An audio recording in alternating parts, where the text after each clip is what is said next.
الرجيم بسم الله الرحمن الرحيم يا أيها الذين آمنوا توبوا إلى الله توبة نصوحا وقال الله تبارك وتعالى في موضوع آخر وتوبوا إلى الله إن الله يغفر الذنوب جميعا وهو الغفور الرحيم صدق الله العظيم. وقال النبي صلى الله عليه وسلم من تاب كمن لا ذنب له أو كما قال عليه الصلاة والسلام. معزز سامعین کرام اور ہمارے عزیز نوجوانوں اور بزرگوں، اللہ تبارک و تعالیٰ کا بہت بڑا فضل ہے کہ اللہ تعالیٰ ہم لوگوں کو آج اس مبارک رات میں جمع فرمائے. دعا کریں کہ اللہ تبارک و تعالیٰ آج کی اس رات کو ہمارے لیے بڑی رات بنا دے، قیمتی اور شب قدر والی رات بنا دے. میرے محترم بزرگ و دوستو، یہ رات کی فضیلت ایسی ہے کہ اللہ تبارک و تعالیٰ آسمانی دنیا میں آتے ہیں اور فرشتوں کو حکم دیتے ہیں کہ چلے جاؤ، پوری زمین میں پھیل جاؤ، اور جہاں کہیں بھی ہمارے ایمان والا بندہ بیٹھ کر یا کھڑے ہو کر عبادت کر رہا ہو یا بیٹھ کر دعائیں مانگ رہا ہو، ان کی دعاؤں پر آمین کہو. اور اتنا ہی نہیں بلکہ اس سے مصافحہ کرو اور اس کی پیشانی کو بوسہ دو. اور اتنا ہی نہیں بلکہ آ کر مجھے بتاؤ کہ کون کون دعائیں کر رہا تھا، تاکہ میں ان کے نام سے ان کی مغفرت کی، یعنی ان کے لیے میں مغفرت کا پروانہ سنا دوں اور خوشخبری سنا دوں. یہ بہت بڑی قیمتی رات ہے. تو اس لیے اس رات کے اندر ہمیں جو ہے اہتمام کرنا ہے اللہ کی عبادت کا.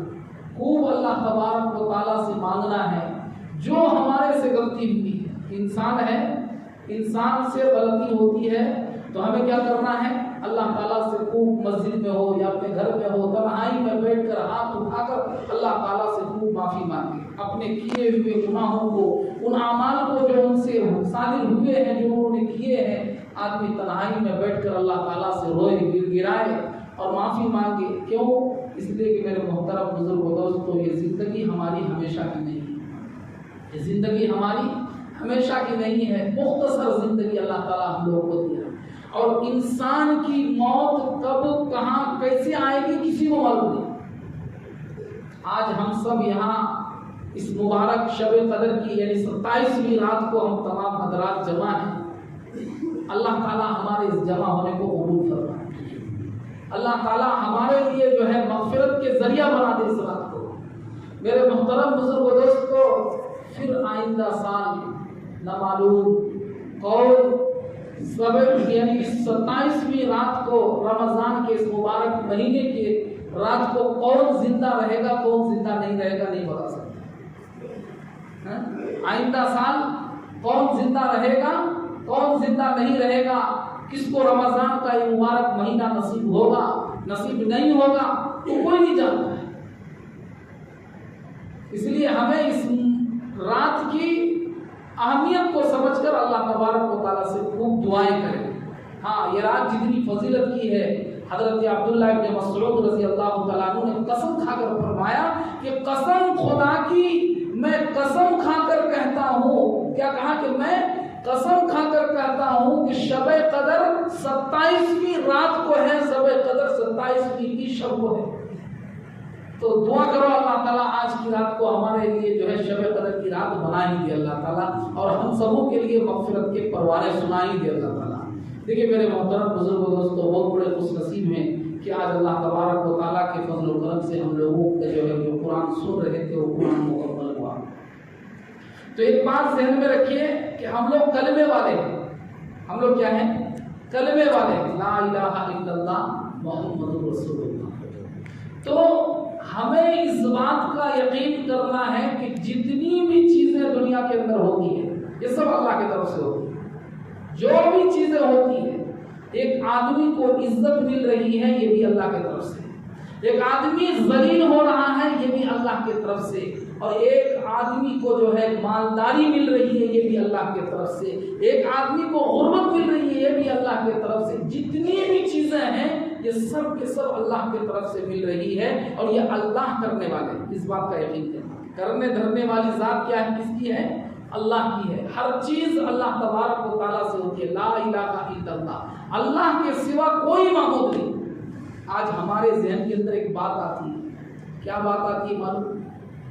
کہ بھئی فلاں ملک میں ایسا ہو رہا ہے، مسلمانوں کے ساتھ فلاں ملک میں ایسا حالات آ رہا ہے، اور ہم ذہن کے اندر کیا سوچ رہے بھئی کہ مسلمانوں کو اس طریقے سے پریشان کیا جا رہا ہے، مسلمان اس طرح سے پریشان ہو رہے ہیں، ہمارے اوپر ایسے ایسے حالات آ رہے ہیں، ہم ذہن کے اندر ڈالتے ہیں۔ لیکن ایک بات سوچو کہ بھائی کسی کے پاس اگر طاقت ہے تو وہ طاقت کس نے دیا ہے؟ اللہ نے دیا ہے۔ کسی کے پاس مشینری ہے تو وہ کس نے دیا ہے؟ اللہ تعالیٰ نے دیا ہے۔ کسی کو اللہ تبارک و تعالیٰ نے بہت بڑا عہدہ اور بہت بڑا جو ہے پاور دیا ہے، جو ایک ملک والے دوسرے ملک کو حملہ کر رہے ہیں، تو یہ کس نے بنایا؟ اللہ نے۔ ہر چیز اللہ کی طرف ہے، اور ہم سب کیا ہیں؟ کلمے والے ہیں، گویا کہ اللہ ہمارا ہے، گویا کہ اللہ ہم سب کا ہے، لیکن پھر بھی اللہ تبارک و تعالیٰ ہمارے اوپر یہ حالات ڈال رہے ہیں، تو اس کا مطلب یہ ہے کہ ہم اللہ تبارک و تعالیٰ سے جڑے ہوئے نہیں ہیں، اللہ تبارک و تعالیٰ سے ہمارے تعلقات نہیں ہیں، اللہ تبارک و تعالیٰ کا ہم مان کر نہیں گزار رہے ہیں۔ جب ہم اللہ کا مان کر گزاریں گے، اللہ فرماتے ہیں کہ جو بندہ میرا سنے گا، جو بندہ میرا مانے گا، جو بندہ میرے حکموں کے مطابق چلے گا، میں اس کا ہو جاؤں گا۔ من کان للہ کان اللہ لہ، جو اللہ کا ہو جاتا ہے اللہ اس کا ہو جاتا ہے۔ اس لیے ہمیں کیا کرنا ہے؟ ہمیں اللہ کے حکموں پر جمنے کی کوشش کرنا ہے، فرائض کو ادا کرنے کی کوشش کرنا ہے، فرائض میں کھڑا ہونا ہے، اور اللہ تبارک و تعالیٰ کے حکموں سے جو آدمی وابستہ ہو جاتا ہے، جو نبی کی سنت کو اپنا لیتا ہے، تو میرے محترم بزرگ دوستوں، اسے دنیا کے اندر بھی کامیاب کر دیتے ہیں اور آخرت کے اندر بھی کامیاب کر دیتے ہیں۔ لیکن افسوس ہے کہ ہم اللہ کے نبی کی سنت کو بھی اپناتے ہیں، اللہ کے احکام پر بھی ہماری زندگی نہیں گزر رہی ہے۔ اللہ نے فرمایا ہمارے لیے کوئی نماز پڑھو، 5 وقت کی نماز ہمارے لیے فرض فرمایا ہے، لیکن میرا نفس کیا کہہ رہا ہے؟ کوئی ہمیں نہیں پڑھنا، ہمیں نہیں پڑھنا، ہم نہیں آ رہے نماز میں۔ تو پھر اللہ کی مدد کیسی آئے گی؟ مدد اس کے اوپر آئے گی جو اللہ کا حکم مانے گا، جو اللہ کے حکموں کے مطابق چلے گا، اللہ کے اوپر یقین کرے گا کہ ہم پر جو بھی ہو رہا ہے یا جو بھی حالات آئے ہوئے ہیں، یہ حالات بدلنا تو ہمیں اللہ تبارک و تعالیٰ کا مان کر چلنا، اس بات کا یقین اپنے دل کے اندر بٹھانا ہے، اور انسان کو، ایمان والے کو اللہ کے گھر سے جوڑنا ہے۔ ہر آدمی بھی سوچو کہ بھئی آج ہم اس مبارک رات میں اللہ کے گھر میں آ کر بیٹھے ہیں، لیکن ہمیں سوچے کہ بھئی ہمیں کیا ہر 5 نمازوں کو اللہ کے احکام کے جو ہمارے اوپر فرض کیا ہے کیا ہم اس کو ادا کر دیں؟ مسجد میں نہیں، مسجد میں جانا لوگوں کیا بھی نہیں ہے، ہمیں کیا گھر میں بھی پابندی کے ساتھ پڑھ رہے ہیں؟ جس نے 5 وقت کی نماز کو ادا نہیں کیا، سمجھو میرے محترم بزرگوں دوستو، اس کے پاس دین ہی نہیں ہے، وہ بے دین ہے۔ اور جس نے نماز کو چھوڑا، نماز کی پابندی نہیں کی، ایسا سمجھو اس نے گویا دین کو ڈھا دیا، جیسے گھر کو بلڈوزر لگا کر گرا دیتے نا، ویسے ہی اس کا دین گر گیا، بے یار و مددگار ہو گیا میرے محترم۔ اس لیے ہمیں کیا کرنا ہے؟ اللہ کے اوپر یقین پیدا کرنا ہے۔ دیکھو جب اللہ